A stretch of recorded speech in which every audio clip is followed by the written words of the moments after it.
El 27 de enero de 1945, las tropas soviéticas, en medio de su ofensiva final contra la Alemania nazi, entraron en un campo de concentración que pasaría a la historia por ser uno de los lugares donde el ser humano ha cometido los mayores horrores y crímenes: Auschwitz. Lo que encontraron las tropas soviéticas era un campo de exterminio y muerte en el que habían sido asesinadas 1,1 millones de personas en apenas 5 años, la mayoría judías, y del que solo unas miles habían logrado sobrevivir en condiciones infrahumanas. En France 24 lo recordamos con motivo del 80 aniversario de su liberación. La Alemania nazi decidió crear el campo de Auschwitz en lo que eran unos antiguos barracones del ejército polaco. Los nazis ya habían utilizado campos de concentración y trabajo en territorio alemán previamente, pero en la Polonia ocupada decidieron crear unos nuevos que sirvieran para exterminar a personas en masa, como medida para deshacerse de los millones de judíos que para 1940 ya tenían concentrados en las principales ciudades polacas. Como todos los campos, Auschwitz estaba bajo supervisión directa de las SS y de su líder, Heinrich Himmler. Himmler designó como líderes del campo a Rudolf Höss hasta mediados de 1943 y después a Arthur Liebenstell y Richard Bael. Ellos fueron los encargados de dividir el campo en 3 y ampliarlo, y bajo su supervisión fueron creados los barracones, cámaras de gas y crematorios. El campo de Auschwitz estaba formado por Auschwitz I, un recinto construido en ladrillo que sirvió como centro administrativo y campo de reclusión para comunistas polacos y criminales comunes alemanes, y en él existían unas relativas mejores condiciones, aunque en 5 años fueron asesinadas 70.000 personas. Más tarde se creó Auschwitz-Birkenau, por el que pasaron más de 1 millón de personas, el 90% de ellas judías, la mayoría de las cuales murieron en alguna de las 4 cámaras de gas. Y por último estaba Auschwitz III, un campo de solamente trabajo forzado. Además de esto, en sus instalaciones se realizaron experimentos médicos a cargo de Josef Mengele, que mataron a decenas de personas.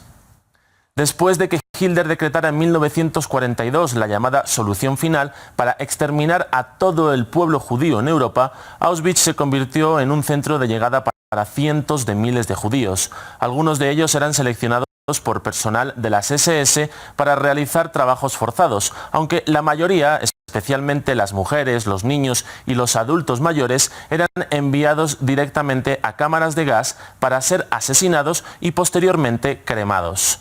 Los seleccionados para trabajar no tenían un mejor futuro, ya que la esperanza de vida para un hombre joven rondaba los 4 o 6 meses en el campo de concentración.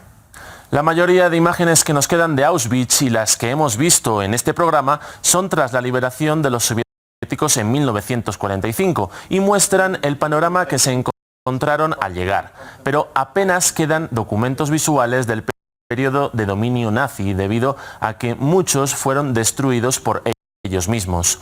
El relato de los supervivientes es lo que ha hecho que se pueda sobredimensionar el horror que se vivió en ese campo entre los que fueron designados para los trabajos forzados.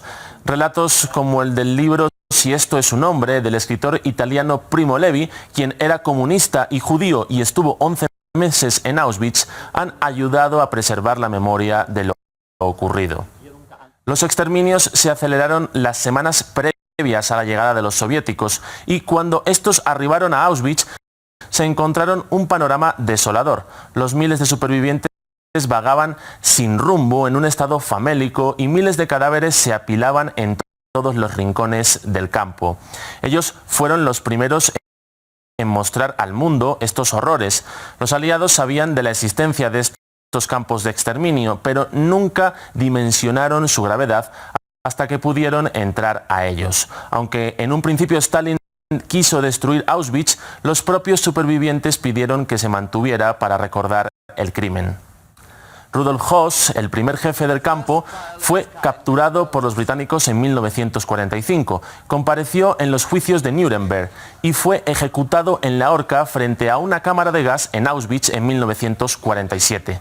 Liebenstell también fue ejecutado en Polonia en 1947. 1948 y Baer, el último jefe, huyó en un inicio, pero fue capturado años después y sentenciado a cadena perpetua. En prisión, él decidió suicidarse. Sin embargo, de los 6.500 soldados detenidos por estar en el campo, solo 750 recibieron condenas. En cuanto a Heinrich Himmler, el líder de las SS e ideólogo de Auschwitz, fue detenido por tropas británicas en 1945 y durante su inspección se suicidó. Auschwitz es hoy en día un centro de memoria histórica al que todo el mundo puede acceder.